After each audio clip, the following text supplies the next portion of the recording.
Amin. Silakan Bapak Ibu dan Ibu Tuhan duduk kembali. Saya ucapkan selamat hari Minggu buat kita sekalian.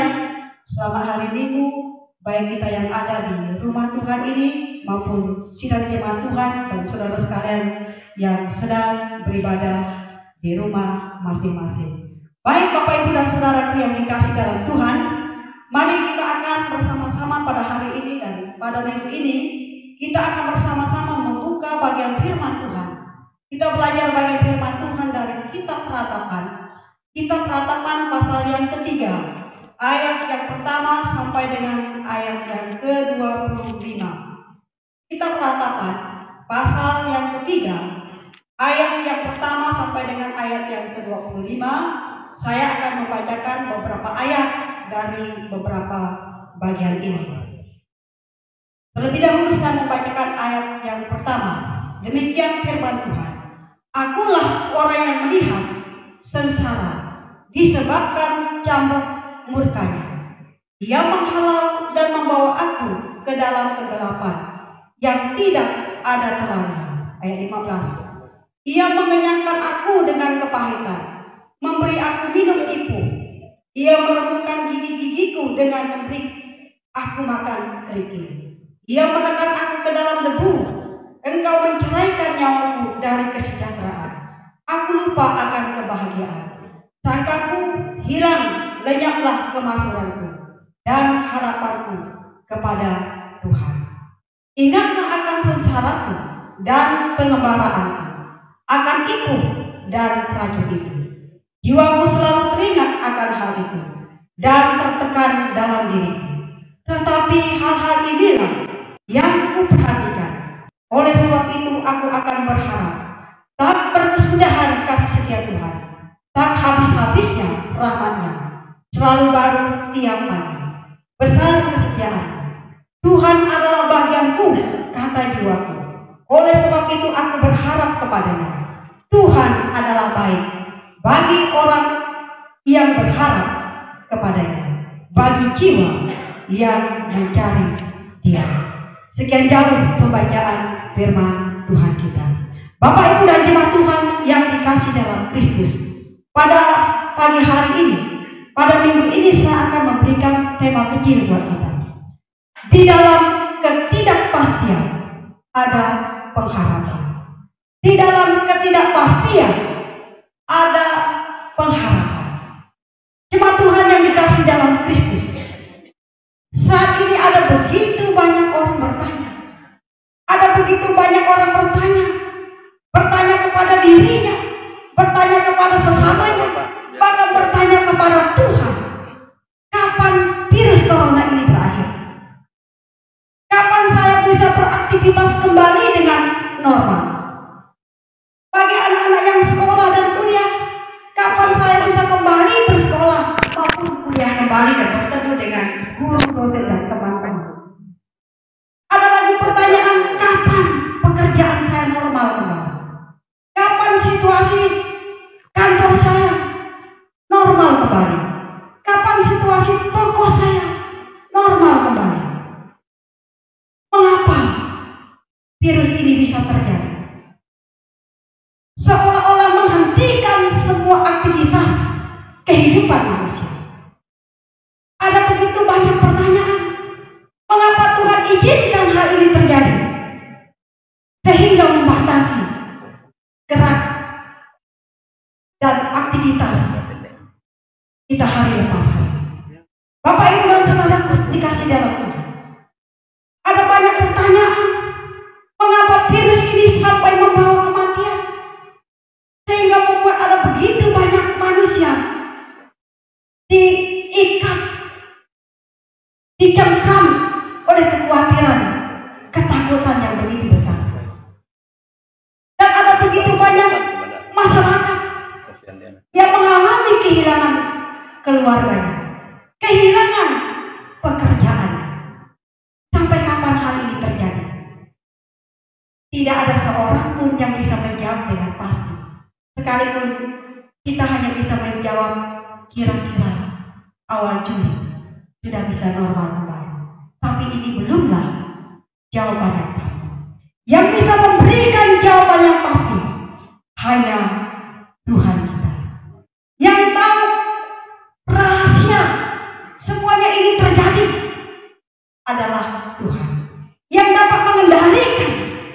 semuanya itu menjadi aman kembali. Hanyalah Tuhan. Kita hanya berusaha. Tetapi semuanya yang dapat mengendalikan ini adalah kedaulatan Tuhan. Bapak, Ibu, dan saudaraku yang dikasih dalam Tuhan, situasi yang sedang dialami oleh Yeremia ketika ia tampil menjadi nabi bangsa Yehuda, dia diperhadapkan dengan kesulitan, tantangan yang begitu berat.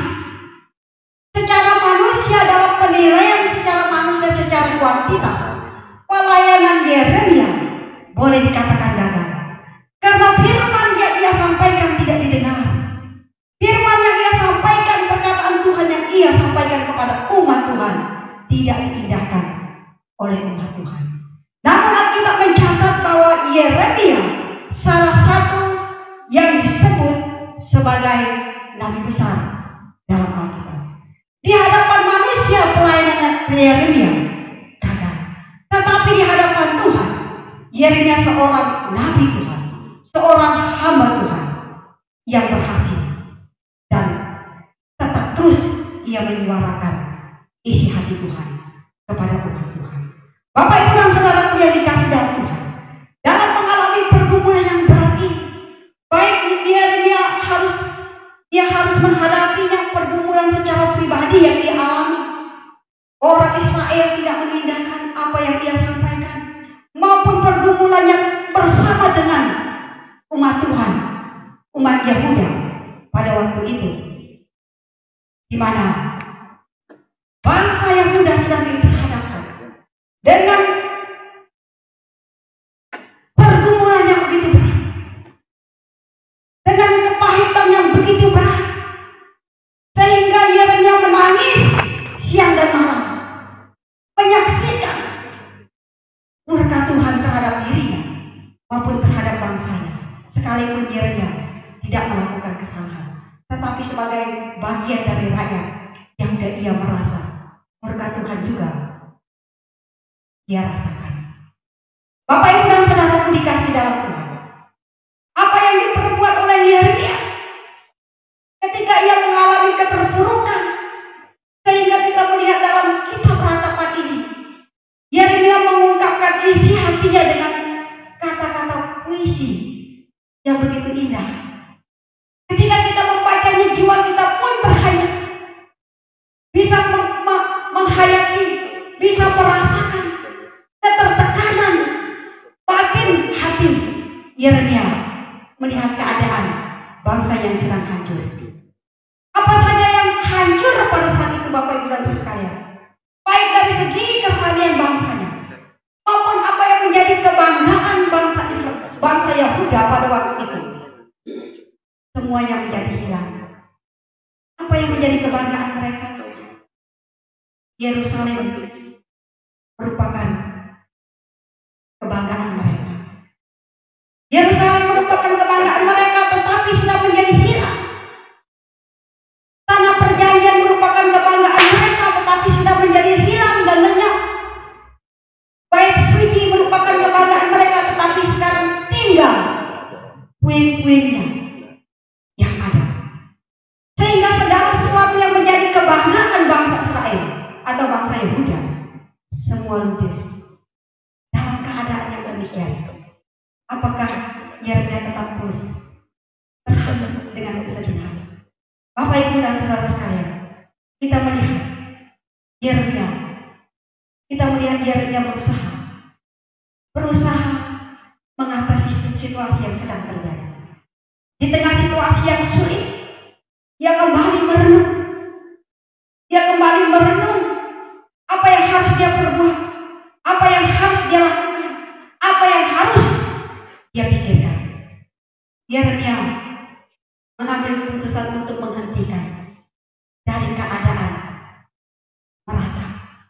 Yeremia mengambil keputusan untuk menghentikan dari keadaan mengeluh, dari keadaan tertekan, dan dia ingin bangkit. Bapak, Ibu, dan saudara dikasih Tuhan, ia ingin kembali mencari kebenaran. Ia ingin kembali mengingat siapa Tuhan bagi dia dan bagi bangsanya. Oleh karena itu mari Bapak Ibu dan jemaat Tuhan, pada pagi hari ini saya ingin mengajak kita semua, sebagaimana Nehemia bangkit dan berusaha mencari jalan keluar dan berusaha menemukan pengharapan di dalam Tuhan. Mari kita juga di tengah situasi ini kita berusaha juga mencari jalan keluar dari kesulitan yang kita alami. Saya ingin mengajak kita untuk merenungkan bagaimana cara menghidupi pengharapan kita di tengah situasi sulit. Bagaimana cara kita menghidupi pengharapan kita di tengah situasi kita yang sulit ini. Yang pertama adalah mengubah cara pandang kita. Mengubah cara pandang kita. Apa yang dikatakan dalam ayat yang ke-20 dan 21? Jiwaku selalu teringat akan hal itu dan tertekan dalam diriku. Tetapi hal-hal inilah yang kuperhatikan. Oleh sebab itu aku akan berharap. Kalau saya mundur lagi, ayat 19. Ingatlah akan sengsaraku dan pengembaraanku, akan ibu dan racunku itu. Jiwaku selalu teringat akan hal itu dan tertekan dalam diriku. Tetapi hal-hal inilah yang kuperhatikan. Oleh sebab itu aku akan berharap. Bapak Ibu dan saudaraku dikasih Tuhan, kalau kita melihat apa yang sedang dialami oleh Yeremia, Yeremia mengalami ketertekanan bukan hanya 1-2 hari bersama bangsanya, bukan hanya 1-2 bulan, bukan hanya 1-2 tahun, tetapi bangsa Yehuda ketika Yeremia memimpin, ketika Yeremia tampil sebagai nabi Tuhan, mereka diperhadapkan dengan situasi yang buruk, kondisi yang buruk selama 70 tahun, di mana bangsa Yehuda harus mengalami penderitaan, yaitu dibuang kembali. Bapak Ibu dan saudara dikasih dalam Tuhan, dalam menghadapi situasi yang begitu panjang ini, Yeremia sebagai nabi Tuhan, sekalipun dia sempat down, sempat tidak berdaya, setiap hari, setiap bulan, setiap tahun dia meratap, tetapi setelah dia sadar siapakah dirinya di hadapan Tuhan, sebagai nabi yang menyuarakan Tuhan, menyuarakan suara Tuhan, ia berusaha melihat situasi yang sedang terjadi dengan sudut pandang yang berbeda. Dengan sudut pandang yang berbeda, yaitu dengan cara pikir yang berbeda, dengan cara tindakan yang berbeda. Bapak Ibu dan saudara sekalian, apa yang dialami oleh Yeremia? Yang dulunya pikiran Yeremia, dia hanya terpikirkan masalah berat yang sedang melanda bangsanya. Tetapi setelah ia datang kepada Tuhan, setelah ia memulihkan jiwanya di hadapan Tuhan, maka dia menyikapi situasi ini dengan sikap yang berbeda. Dengan sikap yang berbeda. Bapak Ibu dan saudara dikasih dalam Tuhan, kita melihat Yeremia, ia mengambil pilihan yang tepat untuk memutuskan mencari pengharapan di dalam Tuhan. Ia memutuskan untuk mencari pengharapan di dalam Tuhan. Tidak lagi membiarkan jiwanya terus meratap, terus menangis, terus tertekan, terus mengeluh. Bapak Ibu dan saudaraku dikasih Tuhan, sekian lama Yeremia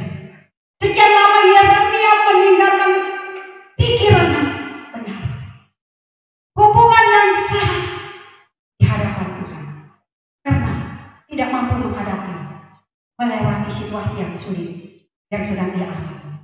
Namun kita belajar dari Yeremia, ia tidak membiarkan keadaan ini terus menerus menguasai pikirannya. Ini juga yang ia upayakan, supaya umat pilihan Tuhan, bangsa Yehuda, supaya mereka juga kembali kepada Tuhan, supaya mereka juga berhenti meratap, supaya mereka juga berhenti mengeluh, supaya mereka juga berhenti dari keterpurukan dan putus asaan dalam situasi berat yang Yeremia memulai dari dirinya dan mengajak bangsanya untuk mengubah pola pikir yang berbeda, untuk mencari pola pandang yang baru. Tidak perlu terus terhanyut dalam kesulitan, tidak terus dihantui oleh rasa ketidakmampuan untuk bangkit. Tetapi Yeremia, dia mengatakan, dan tertekan dalam diriku tetapi hal-hal inilah yang kuperhatikan, oleh sebab itu aku akan berharap. Ia berusaha, Yeremia berusaha menghidupkan pengharapannya di hadapan Tuhan. Sekalipun ketika ia mengucapkan demikian, situasi belum redam, keterpurukan bangsanya belum ada tanda-tanda, tetapi jiwanya sudah berkata, kepadamu aku berharap. Bapak, Ibu, dan saudaraku dikasihi Tuhan, mari kita juga sebagaimana Yeremia, di tengah situasi yang kita sedang alami, kesulitan yang sedang kita alami, Tuhan juga sedang meminta setiap kita untuk melihat dari sudut pandang yang berbeda, sudut pandang yang baru. Bagaimana kita menyikapi situasi yang sedang terjadi. Kalau Yeremia, situasi yang dialami, awalnya dia terus meratap dengan kesedihan. Tetapi ketika ia mencoba dari sudut pandang yang lain, ia merasa ada kekuatan baru. Ketika ia datang kepada Tuhan, berserah penuh kepada Tuhan. Demikian juga dengan kita, Bapak Ibu Saudara sekalian, dalam situasi yang sedang kita alami. Mari kita sebagai orang percaya, kita juga berusaha menemukan sudut pandang yang baru, cara pandang kita yang baru dengan situasi yang sedang terjadi saat ini. Sekalipun sekian orang kehilangan pekerjaan, sekian orang kehilangan penghasilan, sekian orang juga kehilangan aktivitasnya. Bahkan saat ini pun gereja-gereja Tuhan tidak dapat melaksanakan pelayanan dengan optimal. Kita terbatas untuk bisa datang ke rumah Tuhan. Kita terbatas untuk bisa melayani Tuhan seperti yang biasa kita alami. Namun Bapak, Ibu, dan Saudara sekalian, apakah semuanya ini semata-mata Tuhan ingin menghentikan seluruh kehidupan kita sebagai manusia? Saya yakin tidak. Tuhan juga punya rencana, punya maksud di balik semua itu. Tuhan sedang merindukan kita ketika kita diperhadapkan dengan situasi sulit. Bisakah kita melihat dari sudut pandang yang lain? Sudut pandang yang lain yang kita alami, dengan kita tidak terlalu disibukkan dengan banyak pekerjaan rutinitas kita, baik di kantor, di toko, atau di berbagai tempat kita bekerja, sehingga kita harus banyak berada di rumah, sehingga membuat pertemuan kita dengan keluarga kita lebih banyak dalam beberapa waktu ini. Sharing kita bersama dengan keluarga kita lebih banyak. Fungsi kita juga ditambahkan oleh Tuhan. Yang dulunya kita senantiasa suruh anak kita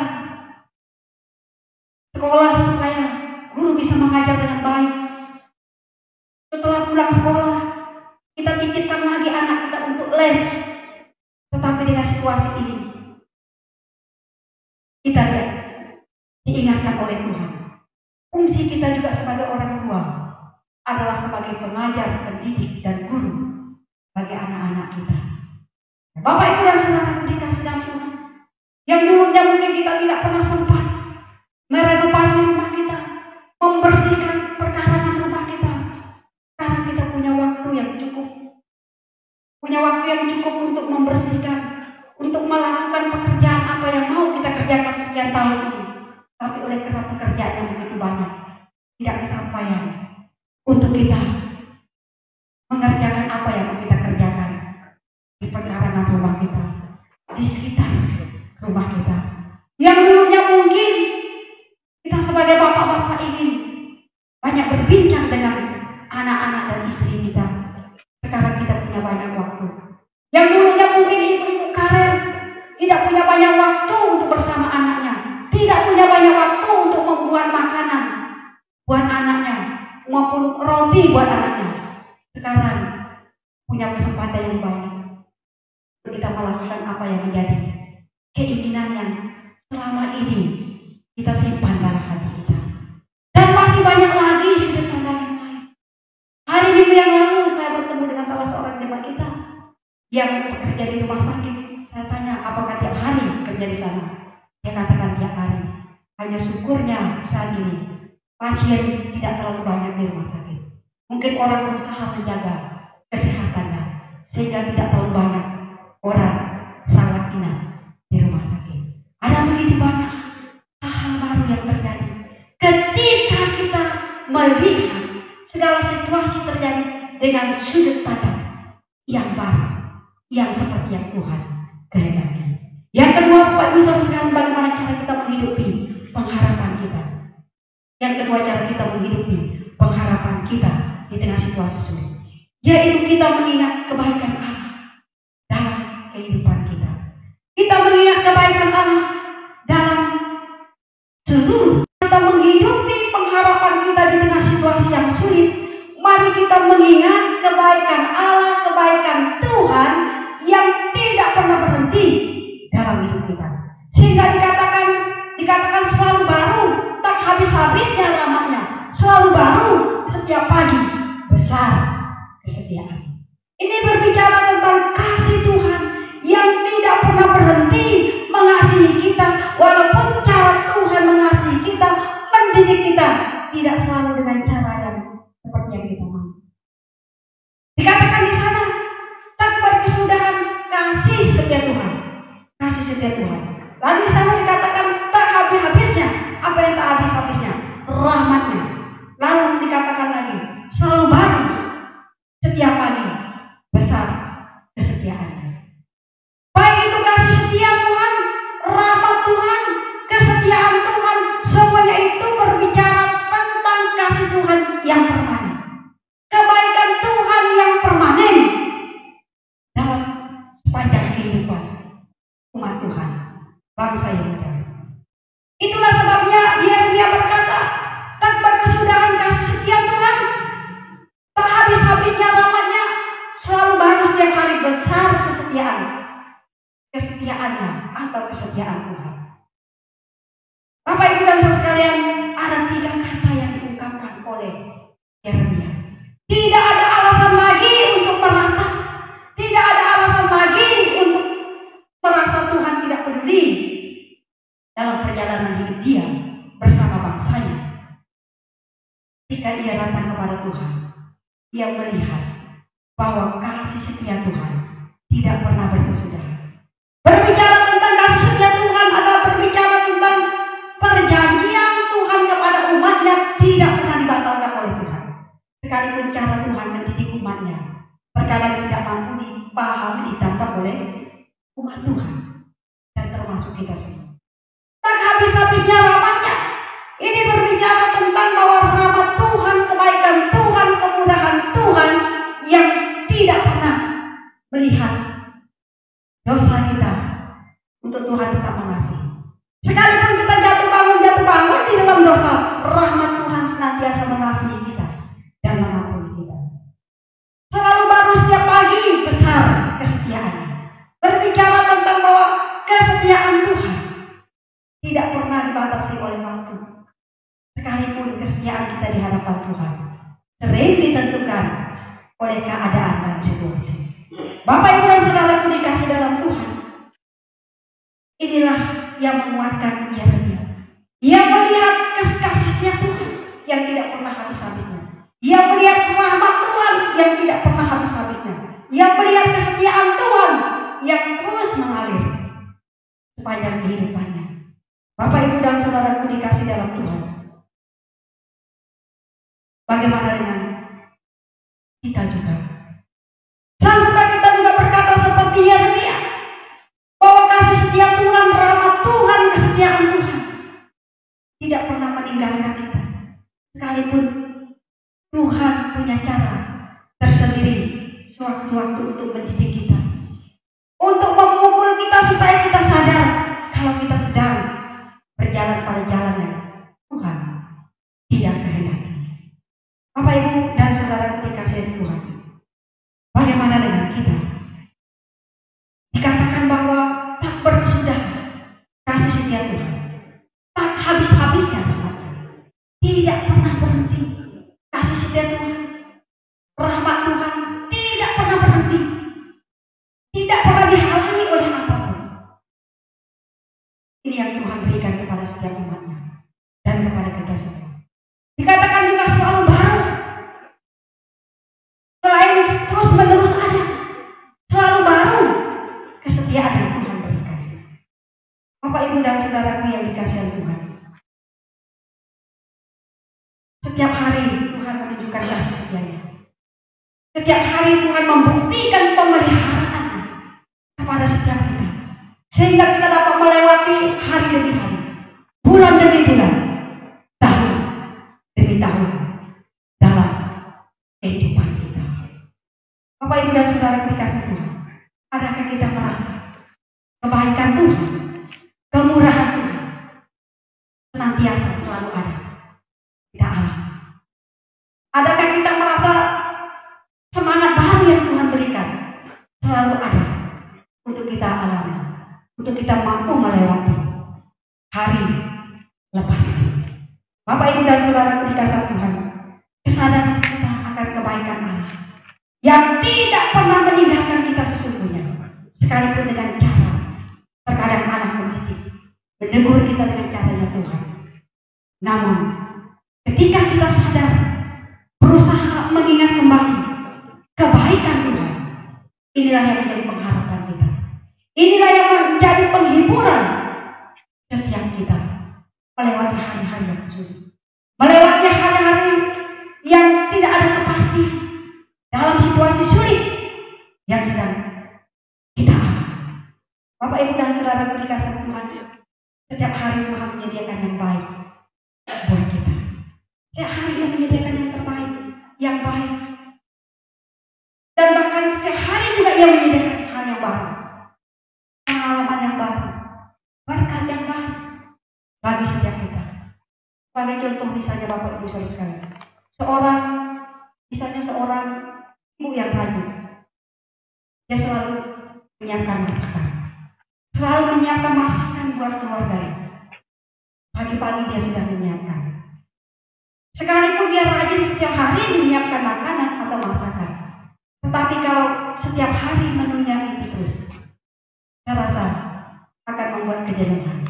Tetapi seorang ibu yang rajin ditambah kreatif, dia bisa membuat variasi masakan hari Senin sampai hari Sabtu, sehingga selalu merasa baru, besoknya baru, lusanya baru lagi hidangan makanan yang ia sediakan. Inilah gambar pemeliharaan Tuhan, pemeliharaan Tuhan dalam kehidupan kita. Bapak, Ibu, dan saudara sekalian, mari kita sebagaimana Yeremia, dia berusaha berkata di dalam dirinya, di dalam jiwanya, tak berkesudahan kasih setia Tuhan, tak habis-habisnya rahmatnya, selalu baru tiap pagi, besar setia.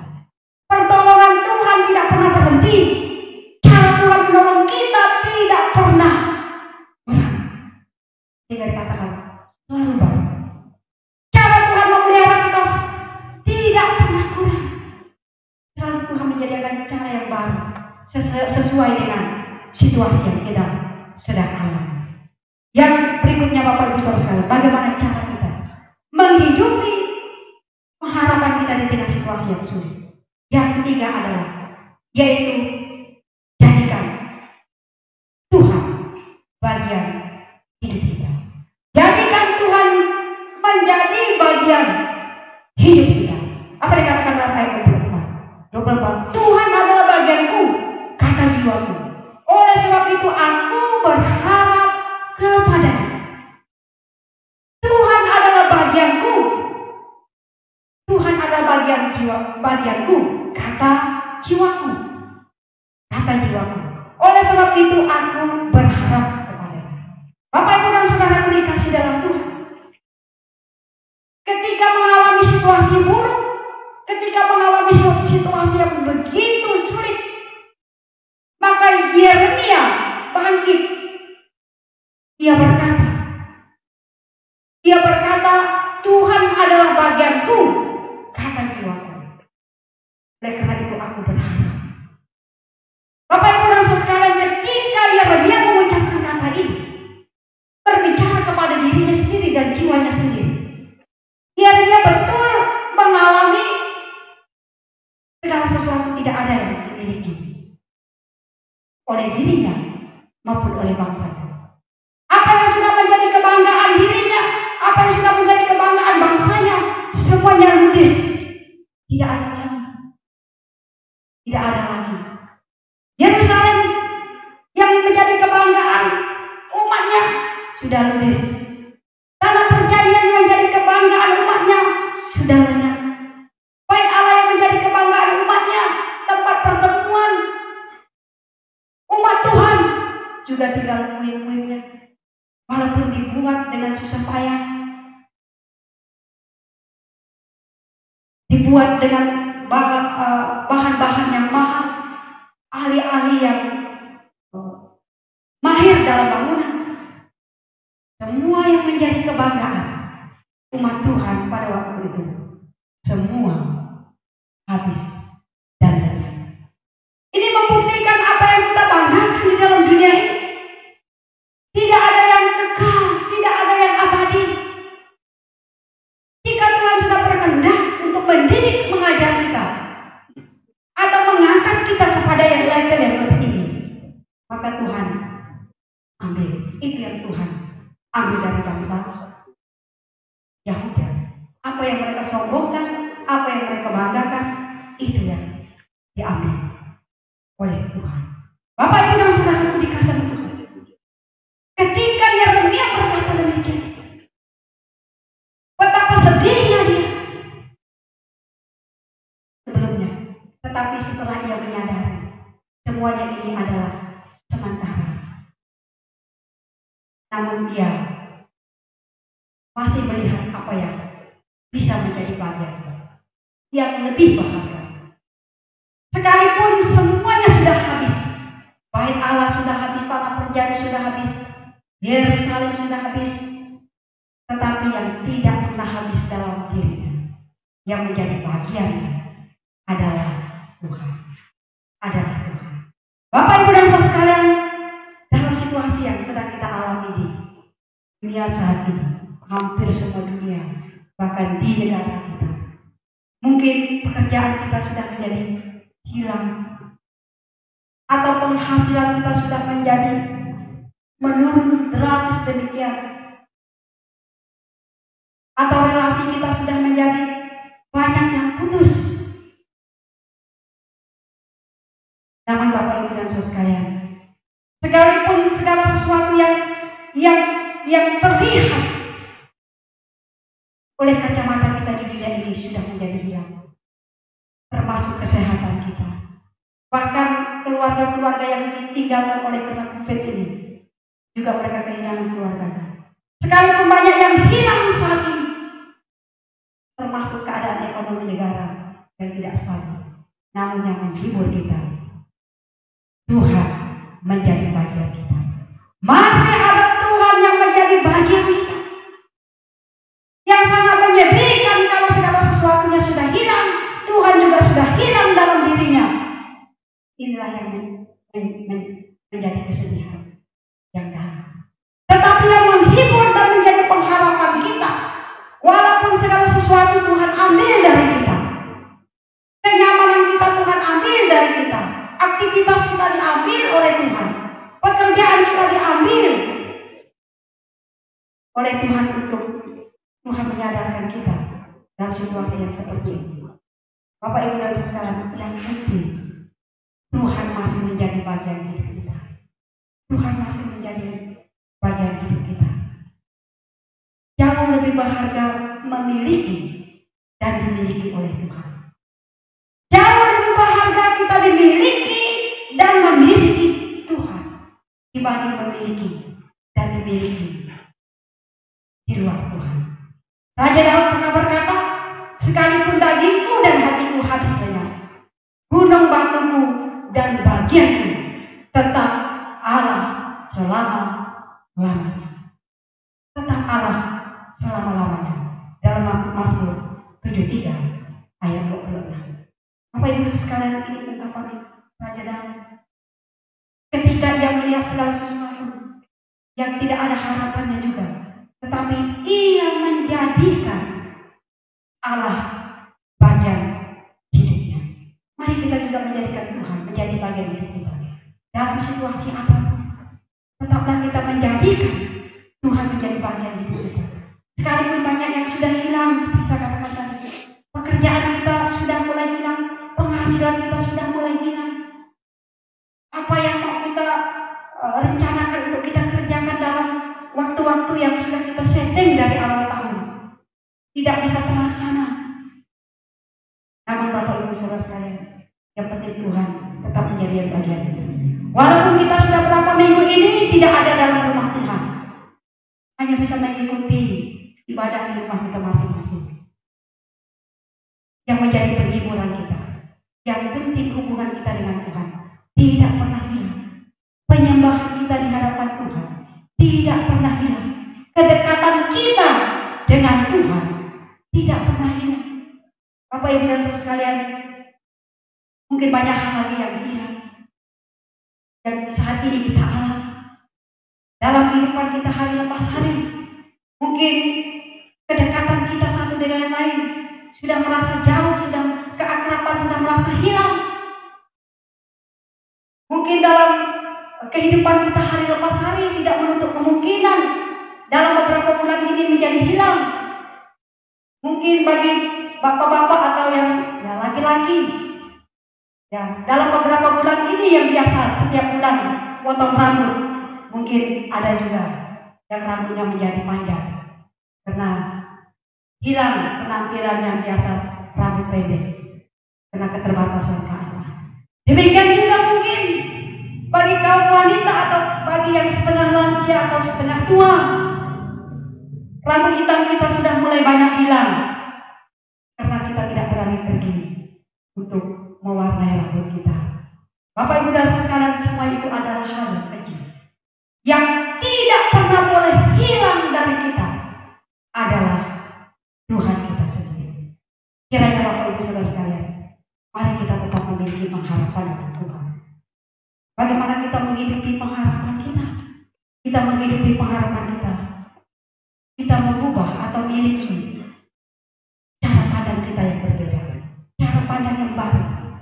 Dari situasi yang sulit, tidaklah kita harus terus-menerus menangis, meratap, tetapi kita datang kepada Tuhan, datang kepada kebenaran, yaitu Tuhan kita Yesus sendiri. Yang kedua, bagaimana kita menghidupi pengharapan kita di tengah situasi sulit. Mari kita mengingat kembali kebaikan Tuhan yang tidak pernah sedetik pun berhenti memberikan kasih setianya, rahmatnya, kesetiaannya kepada kita. Yang ketiga, yaitu bagaimana kita tetap berharap dalam situasi sulit. Mari kita tetap jadikan Tuhan menjadi bagian hidup kita yang termahal dalam kehidupan kita. Kiranya firman Tuhan kita pada hari ini boleh memberkati kita sekalian. Mari kita berdoa. Salam kita masing-masing, Bapak Ibu yang Tuhan kita Kristus, ucapkan terima kasih untuk kehadiran kita pada minggu ini dalam rangka ibadah kita bersama melalui ibadah online yang Bapak Ibu Saudara sudah ikuti. Kami berharap bahwa Bapak Ibu tetap setia di hadapan Tuhan, sekalipun secara fisik kita tidak bisa berkumpul di gereja, tapi biarlah melalui ibadah online kita tetap kuat, tangguh, setia di dalam Tuhan. Bapak Ibu dikasih Tuhan Yesus, ya, kita akan berjumpa kembali sampai minggu depan. Ya, tetap berdoa, tetap membaca Alkitab, tetap bersekutu dengan Tuhan secara pribadi dan keluarga, dan juga tetap jaga kesehatan. Tuhan Yesus memberkati kita semua. Amin.